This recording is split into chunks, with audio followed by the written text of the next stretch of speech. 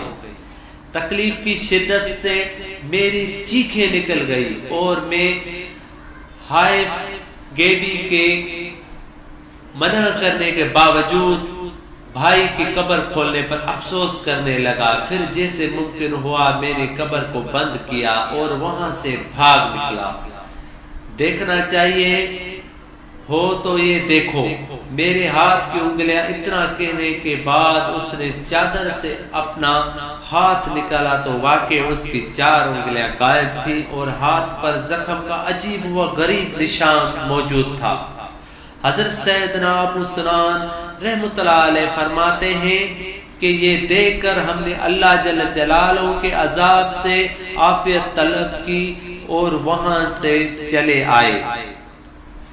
یاد رکھ ہر آن آخر موت ہے، بن تو مت انجام آخر موت ہے۔ ملک فانی ہے فنا ہر شے کو ہے، سن لگا کر کان آخر موت ہے۔ 12 علمی تجھے سمجھا چکے، مان یا مت مان آخر موت ہی۔ حضرت سیدنا عبداللہ بن عباس رضی اللہ تعالیٰ عنہ سے روایت ہے کہ سلطان دو جہان حضرت محمد مصطفیٰ صلی اللہ علیہ وآلہ وسلم کا فرمان عبرت نشان ہے کہ جس نے اس حال میں صبح کی کہ اپنے ماں باپ کا فرما بردار ہے، اس کے لیے صبح ہی کو جنت کے 2 دروازے کھل جاتے ہیں، اور ماں باپ میں سے ایک ہی ہو تو ایک دروازہ کھلتا ہے۔ اور جس نے اس حال میں شام کی کہ ماں باپ کے بارے میں اللہ جل جلالہ کی نافرمانی کرتا ہے، اس کے لیے صبح ہی کو جہنم کے 2 دروازے کھل جاتے ہیں، اور ماں باپ میں سے ایک ہو تو ایک دروازہ کھلتا ہے۔ ایک شخص نے عرض کی اگرچہ ماں باپ اس پر ظلم کرے، فرمایا اگرچہ ظلم کرے تو واقع وہ شخص بڑا خوش نصیب ہے جو ماں باپ کو خوش رکھتا ہے، جو بد نصیب ماں باپ کو ناراض کرتا ہے اس کے لیے بربادی ہے۔ اللہ تبارک و تعالی پارہ نمبر 15 سورۃ البنی اسرائیل آیت نمبر 23 تا 25 میں ارشاد فرماتا ہے کہ اور ماں باپ کے ساتھ اچھا سلوک کرو، اگر تیرے سامنے ان میں سے ایک یا دونوں بڑھاپے کو پہنچ جائے تو ان کو اف نہ کہنا اور انہیں نہ جھڑکنا اور ان سے تعظیمی کی بات کہنا اور ان کے لیے عاجزی کا بازو بچھانا اور عرض کر کے اے میرے رب تو ان دونوں پر رحم کر جیسا کہ ان دونوں نے بچپن میں مجھے پالا، تمہارا رب خوب جانتا ہے جو تمہارے والدین دوسرے ملک سے بلائیں تب بھی آنا ہوگا۔ دعوت اسلامی کی سنتوں کی تربیت کے مدنی قافلوں میں عاشقان رسول کے ساتھ سنتوں بھرا سفر بے شک سعادت ہے۔ دعوت اسلامی کے مدنی قافلوں اور دیگر مدنی کاموں کی دھوم مچانے کے لیے بیرونی ملک سفر کرنا، یہاں تک کہ 12 ماہ یا 25 ماہ رہنا بھی بڑے شرف کی بات ہے۔ مگر ماں باپ کی دل آزاری ہوتی ہو، ان کو اس سے سخت پریشانی کا سامنا کرنا پڑتا ہو تو ہرگز سفر مت کیجیے۔ دعوت اسلامی کو دنیا بھر میں عام کرنے کا مقصد اپنی واہ واہ کروانا نہیں، رضا الہی پانا ہے، اور ماں باپ کا دل دکھانا رضا الہی کی منزل ہرگز نہیں مل سکتی۔ نیز دوسرے شہروں یا ملکوں میں نوکری یا کاروبار کرنے والے بھی ماں باپ کی اطاعت کرتے ہوئے ہی سفر اختیار کریں، اور یہ مسئلہ اچھی طرح ذہن نشین کر لیں یعنی بیٹا پردیس میں ہے، والدین اسے بلاتے ہیں تو آنا ہی ہوگا، خط لکھنا کافی نہیں ہے۔ یوں ہی والدین کو اس کی خدمت کی حاجت ہو تو آئیں اور ان کی خدمت۔ اے میرے میٹھے اسلامی بھائیوں، دیکھا آپ نے ماں باپ کی دعا اولاد کے حق میں کس قدر مقبول ہوتی ہے۔ اگر والدین ناراض ہو کر بد دعا کر دے تو وہ بھی مقبول ہے، لہذا ماں باپ کو ہمیشہ خوش رکھنا چاہیے۔ سرکار مدینہ حضرت محمد مصطفیٰ صلی اللہ علیہ وآلہ وسلم کا فرمان عبرت نشان ہے، ماں باپ تیری دوزخ اور جنت ہے۔ ایک اور مقام پر ارشاد فرمایا ہے، سب گناہوں کی سزا اللہ جل جلالہ چاہے تو قیامت کے لیے اٹھا رکھتا ہے، مگر ماں باپ کی نافرمانی کی سزا جیتے جی پہنچاتا ہے۔ ہمیں چاہیے کہ اپنے ماں باپ کی عزت کریں۔ جب یزید کی بیوی ہند بنت عبداللہ نے یہ خبر سنی کہ حضرت حسین رضی اللہ تعالیٰ عنہ قتل کر دیے گئے اور ان کا سر مبارک لایا گیا ہے تو کپڑا اوڑھ کر باہر نکل آئی اور کہنے لگی، امیر المومنین، کیا ابن بنت رسول اللہ صلی اللہ علیہ وآلہ وسلم کے ساتھ یہ معاملہ کیا گیا؟ اس نے کہا، ہاں، خدا ابن زیاد کو ہلاک کرے۔ اس نے جلدی کی اور قتل کر ڈالا۔ ہندیہ سن کر رو پڑی۔ یزید نے کہا کہ حضرت حسین رضی اللہ تعالیٰ عنہ نے یہ کہا تھا کہ میرا باپ یزید کے باپ سے اور میری ماں یزید کے ماں سے اور میرے دادا رسول اللہ صلی اللہ علیہ وآلہ وسلم یزید کے دادا سے بہتر ہیں۔ ان میں پہلی بات یہ ہے کہ میرا باپ بہتر ہے یا ان کا، اس کا فیصلہ تو اللہ تعالیٰ کرے گا۔ وہ دونوں وہاں پہنچ چکے ہیں، اللہ تعالیٰ ہی جانتا ہے اس نے کس کے حق میں فیصلہ کیا ہے۔ اور دوسری بات یہ ہے کہ ان کی ماں میری ماں سے بہتر ہے، تو میں قسم کھاتا ہوں کہ بے شک صحیح ہے، ان کی والدہ حضرت فاطمہ رضی اللہ تعالیٰ عنہ میری والدہ سے بہتر ہے۔ رہی تیسری بات کہ ان کے دادا میرے دادا سے بہتر ہے، سو یہ ایسی بات ہے کہ کوئی مسلمان جس کا اللہ تعالیٰ اور یوم آخرت پر ایمان ہے اس کے خلاف نہیں کہہ سکتا۔ ان کی یہ سب باتیں صحیح ہیں، درست تھیں، مگر جو آفت آئی وہ ان کی سمجھ کی وجہ سے آئی، انہوں نے یہ آیت پر غور نہیں کیا۔ اس کے بعد عورتیں بچے یزید کے سامنے لائے گئے اور سر مبارک اس مجلس میں رکھا ہوا تھا۔ حضرت حسین رضی اللہ تعالیٰ عنہ کی دونوں صاحبزادیاں فاطمہ رضی اللہ تعالیٰ عنہ اور حضرت سکینہ رضی اللہ تعالیٰ عنہ بچوں کے بل کھڑے ہو کر سر مبارک کو دیکھنا چاہتی تھی اور یزید ان کے سامنے کھڑا ہو جاتا تھا کہ نہ دیکھ سکیں۔ جب ان کی نظر اپنے والد ماجد کے سر پر پڑی تو بے ساختہ رونے کی آواز نکل آئی۔ ان کی آواز سن کر یزید کی عورتیں بھی چلا اٹھیں اور یزید کے محل میں ایک حضرت سیدنا موسیٰ کلیم اللہ ایک بار پروردگار اللہ جل جلالہ کے دربار میں عرض گزار ہوئے، یا رب الغفار، اللہ جل جلالہ مجھے میرا جنت کا ساتھی دکھا دے۔ تو اللہ جل جلالہ نے فرمایا، فلاں شہر میں جاؤ، وہاں فلاں قصاب تمہارا جنت کا ساتھی ہے۔ چنانچہ سیدنا موسیٰ کلیم اللہ وہاں اس قصاب کے پاس تشریف لے گئے۔ ناواقفیت کے باوجود جو مسافر و مہمان ہونے کے ناطے اس نے آپ سیدنا موسیٰ کلیم اللہ کی دعوت کی۔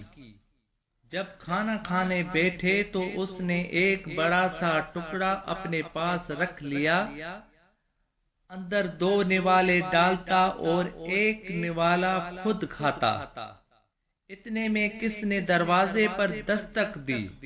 قصاب اٹھ کر باہر گیا۔ سیدنا موسیٰ کلیم اللہ نے اس ٹکڑے میں دیکھا تو اس کے اندر ضعیف العمر مرد و عورت تھے۔ سیدنا موسیٰ کلیم اللہ پر نظر پڑتے ہی ان کے ہونٹوں پر مسکراہٹ پھیل گئی۔ انہوں نے آپ سیدنا موسیٰ کلیم اللہ کی رسالت کی شہادت یعنی گواہی دی اور اسی وقت انتقال کر گئے۔ قصاب واپس آیا تو زمپیل میں اپنے والدین کو فوت شدہ دیکھ کر معاملہ سمجھ گیا اور آپ کی دستک بوسی کر کے عرض کی، آپ اللہ جل جلالہ کے نبی حضرت موسیٰ کلیم اللہ معلوم ہوتے ہیں۔ فرمایا تمہیں کیسے اندازہ ہوا؟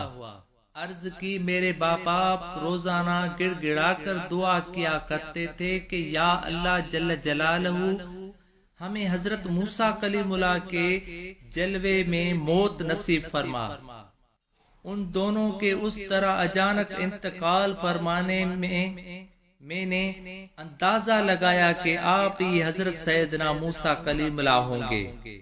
قصاب نے مزید عرض کی میرے ماں جب کھانا کھا لیتی تو خوش ہو کر میرے لیے یوں دعا کیا کرتی تھی کہ یا اللہ جل جلالہ میرے بیٹے کو جنت میں حضرت سیدنا موسیٰ کلیم اللہ کا ساتھی بنانا۔ حضرت سیدنا موسیٰ کلیم اللہ نے فرمایا مبارک ہو کہ اللہ جل جلالہ نے تم کو میرا جنت کا ساتھی بنایا ہے۔ اللہ جل جلالہ کی ان پر رحمت ہو اور ان کے صدقے ہماری ماں یا باپ کو دور سے آتے دیکھ کر تعظیماً کھڑے ہو جائیے، ان سے آنکھیں ملا کر بات مت کیجیے، بلائیں تو فوراً لبیک یعنی حاضر ہو کہیے تمیز کے ساتھ، آپ جناب سے بات کیجیے، ان کی آواز پر ہرگز اپنی آواز بلند نہ ہونے دیجیے۔ حضرت سیدنا عبداللہ بن عون رحمت اللہ علیہ نے فرمایا کہ ان کی ماں نے بلایا تو جواب دیتے وقت ان کی آواز قدرے یعنی تھوڑی سی بلند ہو گئی تو اس وجہ سے انہوں نے 2 غلام آزاد کیے۔ ہمیں چاہیے کہ اپنے ماں باپ سے نرمی کی شمر 10 آدمی کے ساتھ لے کر حضرت حسین رضی اللہ تعالیٰ عنہ کی طرف بڑھا۔ حضرت حسین رضی اللہ تعالیٰ عنہ شدید پیاس اور اتنے زخموں کے باوجود دانائے کا دلیرانہ مقابلہ کر رہے تھے، اور جس طرف حضرت حسین رضی اللہ تعالیٰ عنہ بڑھتے یا بھاگتے نظر آتے تھے، اہل تاریخ نے کہا ہے کہ یہ ایک بے نظیر واقعہ ہے کہ جس شخص کی اولاد اور اہل بیت قتل کر دیے گئے ہیں اس کو خود شدید زخم لگے ہوئے ہوں اور وہ پانی کے ایک ایک قطرے سے محروم ہو، اور وہ اس قوت اور ثبات قدمی سے مقابلہ کر رہا ہے کہ جس طرف رخ کرتا ہے مسلح سپاہی بھیڑ بکریوں کی طرح بھاگنے لگتے ہیں۔ شمر نے جب یہ دیکھا کہ حضرت حسین رضی اللہ تعالیٰ عنہ کے قتل کرنے سے ہر شخص بچنا چاہتا ہے تو آوازیں دی گئی کہ سب یک باری حملہ کرو۔ اس پر بہت سے بد نصیب آگے بڑے نیزوں اور تلواروں سے یک باری حملہ کیا، اور یہ ابن رسول اللہ خیر الخلق اللہ فی الارض ظالموں کا دلیرانہ مقابلہ کرتے ہوئے شہید ہو گئے۔ انا للہ و انا الیہ راجعون۔ شمر نے خولی بن یزید سے کہا ہے کہ ان کا سر کاٹ لو۔ وہ آگے بڑھا مگر ہاتھ کانپے گئے۔ پھر شکی بدبخت سنان بن انس نے یہ کام انجام دیا۔ آپ کی لاش کو دیکھا تو 3 تھے زخم نیزوں کے اور 4تھے زخم تلواروں کے آپ کے بدن پر تھے، تیروں کے زخم ان کے علاوہ تھے۔ حضرت حسین رضی اللہ تعالیٰ عنہ اور عام اہل بیت کے قتل سے فارغ ہو کر یہ ظالم علی اصغر حضرت ضیاء الدین رضی اللہ تعالیٰ عنہ کی طرف متوجہ ہوئے۔ شمر نے ان کو بھی قتل کرنا چاہا۔ حمید بن مسلم نے کہا سبحان اللہ، تم بچے کو قتل کرتے ہو اور جبکہ وہ مریض بھی ہے۔ شمر نے چھوڑ دیا۔ عمر بن سعد آگے آئے اور کہا کہ ان عورتوں کے خیمے کے پاس کوئی نہ جائے اور اس مریض بچے سے کوئی تعرض نہ کرے۔ عباس آ جاؤ بھائی اکیلا ہے۔ جس وقت حضرت حسین رضی اللہ تعالیٰ عنہ پیاس سے مجبور ہو کر دریائے فرات پر پہنچے اور پانی پینا چاہتے تھے کہ کم وقت حسی بن نمبر 1 نے تیر مارا جو آپ کے دہنے مبارک پر لگا۔ اس وقت آپ کی زبان سے بے ساختہ بد دعا نکلی کہ یا اللہ، رسول اللہ صلی اللہ علیہ وآلہ وسلم کی بیٹی کے فرزند کے ساتھ جو کچھ کیا جا رہا ہے میں اس کا شکوہ آپ ہی سے کرتا ہوں۔ یا اللہ، ان کو چن چن کر قتل کر ان کے ٹکڑے ٹکڑے فرما دے، ان میں سے کسی کو باقی نہ چھوڑ۔ اول تو ایسے مظلوم کی بد دعا، پھر سب رسول اللہ صلی اللہ علیہ وآلہ وسلم، اس کی قبولیت میں شعبہ کیا تھا؟ دعا قبول ہوئی اور آخرت سے پہلے دنیا ہی میں ایک ایک کر کے بری طرح مارے گئے۔ امام زہری رحمۃ اللہ علیہ فرماتے ہیں کہ جو لوگ قتل حسین میں شریک تھے ان میں سے ایک بھی نہیں بچا جس کو آخرت سے پہلے دنیا میں سزا نہ ملی ہو۔ کوئی قتل کیا گیا، کسی کا چہرہ سخت سیاہ ہو گیا یا منسوخ ہو گیا، یا چند ہی روز میں ملک سلطنت چھین گئے، اور ظاہر ہے کہ یہ ان کے اعمال کی اصلی سزا نہیں بلکہ اس کا ایک نمونہ ہے جو لوگوں کی عبرت کے لیے دنیا میں دکھا دیا گیا ہے۔ جن خوش نصیبوں کے ماں باپ زندہ ہیں ان کو چاہیے کہ روزانہ کم سے کم ایک بار ان کے ہاتھ پاؤں ضرور چوما کریں۔ والدین کی تعظیم کا بڑا درجہ ہے۔ حضرت محمد مصطفیٰ صلی اللہ علیہ وآلہ وسلم نے فرمایا ہے کہ الجنت تحت اقدام الامہات، یعنی جنت ماؤں کے قدموں کے نیچے ہے، یعنی ان سے بھلائی کرنا جنت میں داخل ہونے کا سبب ہے۔ والدہ کے قدم کو بوسہ بھی دے سکتا ہے۔ حدیث میں ہے جس نے اپنے والدہ کا پاؤں چوما تو ایسا ہے جیسے جنت کی چوکھٹ یعنی دروازے کو بوسا۔ امام علی مقام حضرت سیدنا امام حسین رضی اللہ تعالیٰ عنہ کے سر انور کے مدفن کے بارے میں اختلاف ہے۔ علامہ قرطبی اور حضرت سیدنا شاہ عبدالعزیز محدث دہلوی رحمت اللہ علیہ فرماتے ہیں کہ یزید نے اسیران کربلا اور سر انور کو مدینہ منورہ کو روانہ کر دیا اور مدینہ منورہ میں سر انور کو تجزیہ تکفین کے بعد جنت البقیہ شریف میں حضرت سیدنا فاطمہ زہرا یا حضرت سیدنا امام حسن رضی اللہ تعالیٰ عنہ کے پہلو میں دفن کر دیا گیا۔ بعض کہتے ہیں کہ اسیران کربلا نے 40 روز کے بعد کربلا میں آ کر سر انور کو جسد مبارک سے ملا کر دفن کیا۔ بعض کا کہنا ہے یزید نے حکم دیا تھا کہ امام حسین رضی اللہ تعالیٰ عنہ کے سر انور کو شہروں میں پھراؤ۔ پھرانے والے جب اسکلان پہنچے تو وہاں کے امیر نے ان سے لے کر دفن کر دیا۔ جب اسکلان پر فرنگیوں کا غلبہ ہوا تو طلائع بن زریق، جس کو صالح کہتے ہیں، 3000 دینار دے کر فرنگیوں سے سر انور لینے کی اجازت حاصل کی، اور محفوظ و خدام ننگے پاؤں وہاں سے جمعہ الآخر بروز اتوار مصر میں لایا۔ اس وقت بھی سر انور کا خون تازہ تھا اور اس سے مشک کی سی خوشبو آتی تھی۔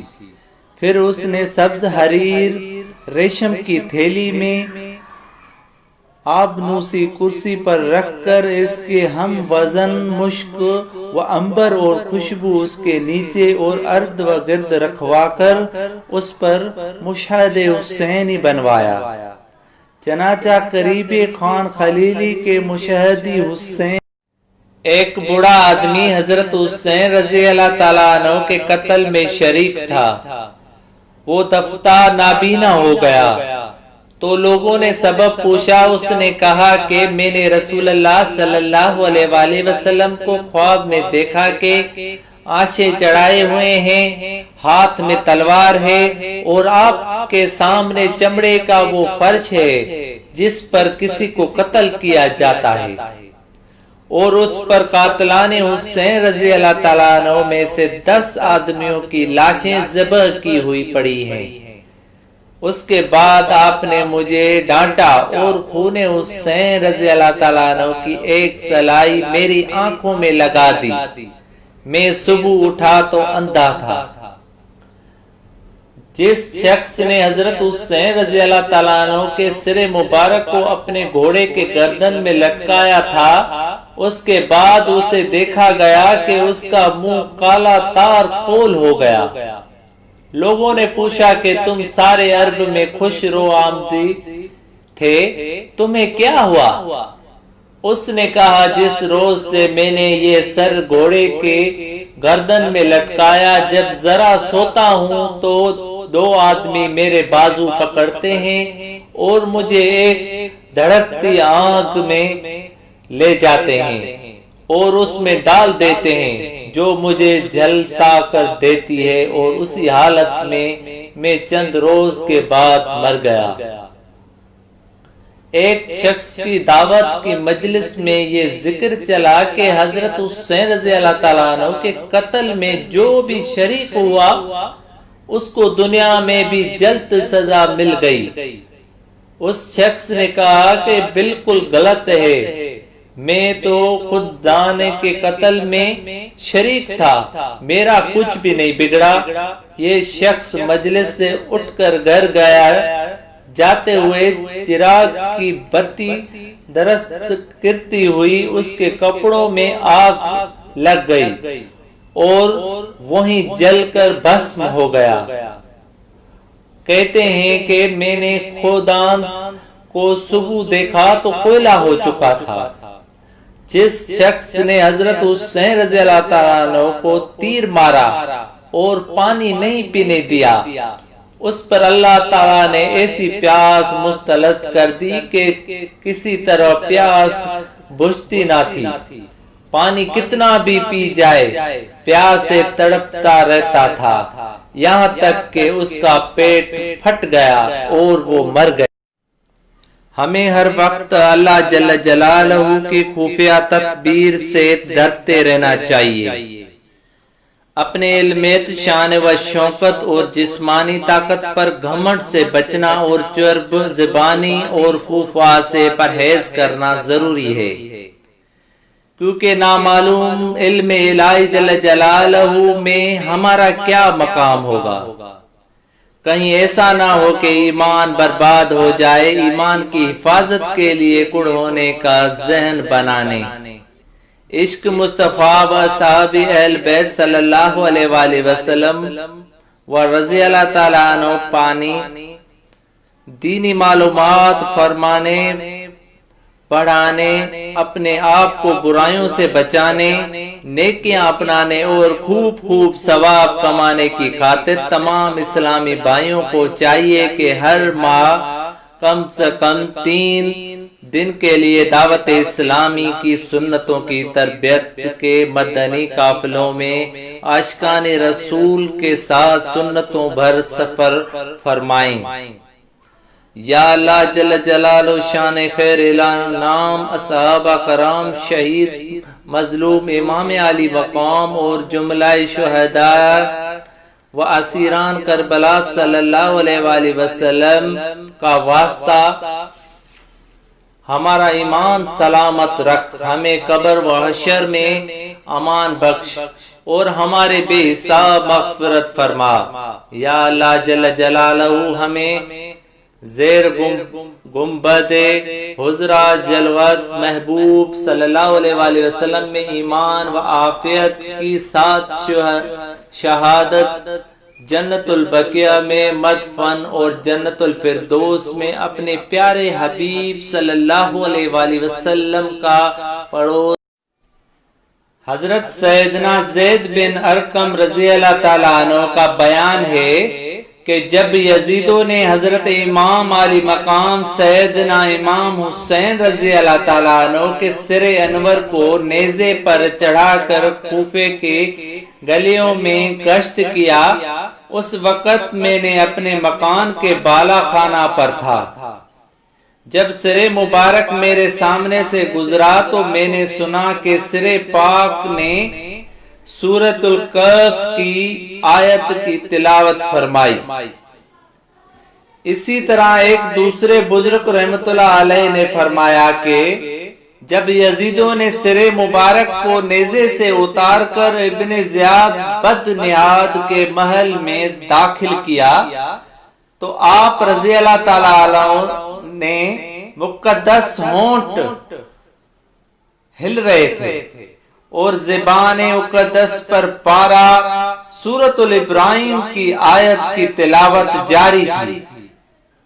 منہال بن عمر وہ کہتے ہیں واللہ میں نے بچشم خود دیکھا کہ جب امام حسین رضی اللہ تعالیٰ عنہ کے سر انور کو لوگ نیزے پر لے جاتے تھے اس وقت میں دمشق میں تھا۔ سر مبارک کے سامنے ایک شخص سورۃ الکہف پڑھ رہا تھا۔ جب وہ آیت پڑھ رہا تھا اس وقت اللہ تعالیٰ نے قوت گواہی بخشی تو سر انور نے برزبان فصیح فرمایا، اصحاب کہہ کے واقعے میں تیرا قتل اور میرے سر کو لے پھر جانا عجیب ترے۔ میرے میٹھے بھائیوں، صدر الہ فاصل حضرت علامہ مولانا سید محمد نعیم الدین مراد آباد رحمت اللہ علیہ اپنے کتاب سوانح کربلا میں یہ حکایت نقل کرنے کے بعد فرماتے ہیں در حقیقت بات یہی ہے کہ کیونکہ اصحاب کہف پر کافروں نے ظلم کیا تھا اور حضرت امام علی مقام حضرت حسین رضی اللہ تعالیٰ عنہ کو ان کے نانا جان حضرت محمد صلی اللہ علیہ وآلہ وسلم کی امت نے مہمان بنا کر بلایا، پھر بے وفائی سے پانی تک بند کر دیا۔ آل اصحاب علی رضوان کو حضرت امام پاک رضی اللہ تعالیٰ عنہ کے سامنے شہید کیا، پھر خود حضرت امام علی مقام رضی اللہ تعالیٰ عنہ کو شہید کیا۔ اہل بیت کرام رضوان کو اسیر یعنی قیدی بنایا، سر مبارک کو شہر شہر پھرایا۔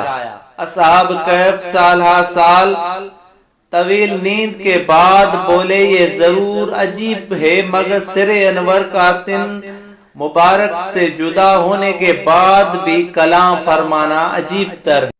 یزیدوں نے لشکر امام علی مقام رضی اللہ تعالیٰ عنہ اور ان کے خیموں سے جو درہم و دینار لوٹے تھے اور جو رائب سے لیے تھے ان کو تقسیم کرنے کے لیے جب تھیلیوں کے منہ کھولے تو کیا دیکھا کہ وہ سب درہم و دینار ٹھکریاں بنی ہوئی تھی۔ اے میرے میٹھے بھائیو، یہ قدرت کی طرف سے ایک درس عبرت تھا کہ بدبختوں تم نے اس فانی دنیا کی خاطر دین سے منہ موڑ لیا ہے اور آل رسول صلی اللہ علیہ وآلہ وسلم پر ظلم و ستم کا پہاڑ توڑا۔ یاد رکھو، دین سے تم نے سخت لاپرواہی برتی اور جس فانی و بے وفا دنیا کے حصول کے لیے ایسا کیا وہ بھی تمہارے ہاتھ نہیں آئی، اور تم خسر الدنیا والآخرت، یعنی دنیا میں بھی نقصان اور آخرت میں بھی نقصان کا مسکاد ہوگے۔ تاریخ شاید یہ ہے کہ مسلمانوں نے جب بھی علماء دین کے مقابلے میں اس فانی دنیا کو ترجیح دی تو اس بے وفا دنیا سے بھی ہاتھ دھو بیٹھے، اور جنہوں نے اس فانی دنیا کو لات مار دی اور قرآن و سنت کے احکامات پر مضبوطی سے قائم رہے اور دین و ایمان سے منہ نہیں موڑا بلکہ اپنے کرداروں پر عمل سے یہ ثابت کیا ہے، تو دنیا ہاتھ باندھ کر ان کے پیچھے۔ ایک راہب نصرانی نے دیر یعنی گرجا گھر سے سر انور کو دیکھا تو پوچھا، بتایا گیا، کہا کہ تم برے لوگ ہو، کیا تم 10,000 اشرفیاں لے کر اس پر راضی ہو سکتے ہو کہ ایک رات یہ سر مبارک میرے پاس رہے؟ ان لالچیوں نے قبول کر لیا۔ راہب نے سر مبارک دھویا، خوشبو لگائی، رات بھر اپنے راہ پر رکھتے دیکھتا رہا، ایک نور بلند ہوتا پایا۔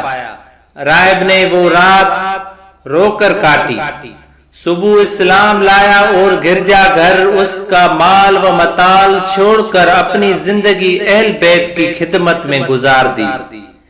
ان لوگوں نے کیا خوب شعر لکھا ہے، دولت دیدار پائے پاک جانے بیچ کر، دولت دیدار پائے پاک جانے بیچ کر، کربلا میں خوب ہی چمکی دکان اہل بیت۔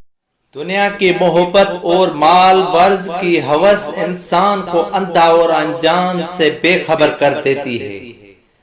بدبخت خولی بن یزید کے دنیا ہی کی محبت کی وجہ سے مظلوم کربلا کا سر انور تن سے جدا کیا تھا، مگر چند ہی برس کے بعد اس دنیا سے اس کا ایسا خوفناک انجام ہوا کہ کلیجہ کانپ جاتا ہے۔ چنانچہ چند ہی برس کے بعد مختار ثقفی نے قاتل امام حسین کے خلاف جو انتقامی کاروائی کی، اس ضمن میں صدر اعلیٰ فاصل حضرت علامہ مولانا سید محمد نعیم الدین مراد آباد رحمت اللہ علیہ فرماتے ہیں، مختار نے ایک حکم دیا کہ کربلا میں جو شخص لشکر کے یزید کے پیچھے سالار عمر بن سعد کا شریک تھا وہ جہاں پایا جائے مار ڈالا جائے۔ یہ حکم سن کر کوفے کے چپاچیا سورما بصرہ بہا گنا شروع ہو گئے۔ مختار کے لشکر نے ان کا تعاقب کیا، جس کو جہاں پایا ختم کر دیا، لاشیں جلا ڈالی، گھر لوٹ لیے۔ خولی بن یزید وہ خبیث ہے جس نے حضرت امام علی مقام سیدنا امام حسین رضی اللہ تعالیٰ عنہ کا سر مبارک تن سے اقدس سے جدا کیا تھا۔ یہ روسیہ بھی گرفتار کر کے مختار کے پاس لایا گیا۔ مختار نے پہلے اس کے چاروں ہاتھ پیر کٹوائے، پھر سولی پر چڑھایا، آخر آگ میں جھونک دیا۔ اس طرح لشکر بن سعد کے تمام اشرار کو طرح طرح کے عذابوں کے ساتھ ہلاک کیا۔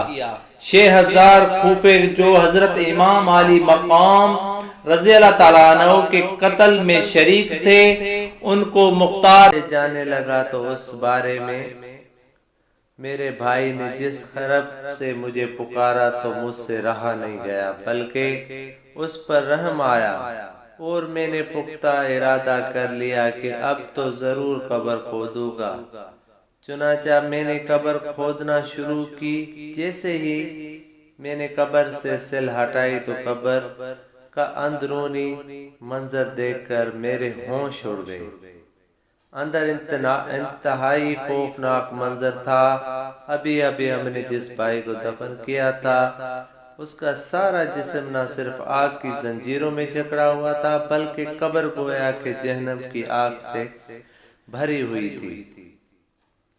اپنے بھائی کو اس حالت میں دیکھ کر مجھ سے رہا نہیں گیا اور اسے زنجیروں سے آزاد کرنے کے لیے میں نے بڑے بے تابی سے اپنا ہاتھ اس کی گردن میں بندھی ہوئی زنجیروں کی طرف بڑھایا۔ جیسے ہی میرا ہاتھ زنجیروں کو لگا میرے ہاتھ کی انگلیاں گویا کہ گرم لوہے کی طرح پگھل کر ہاتھ سے جدا ہو گئی۔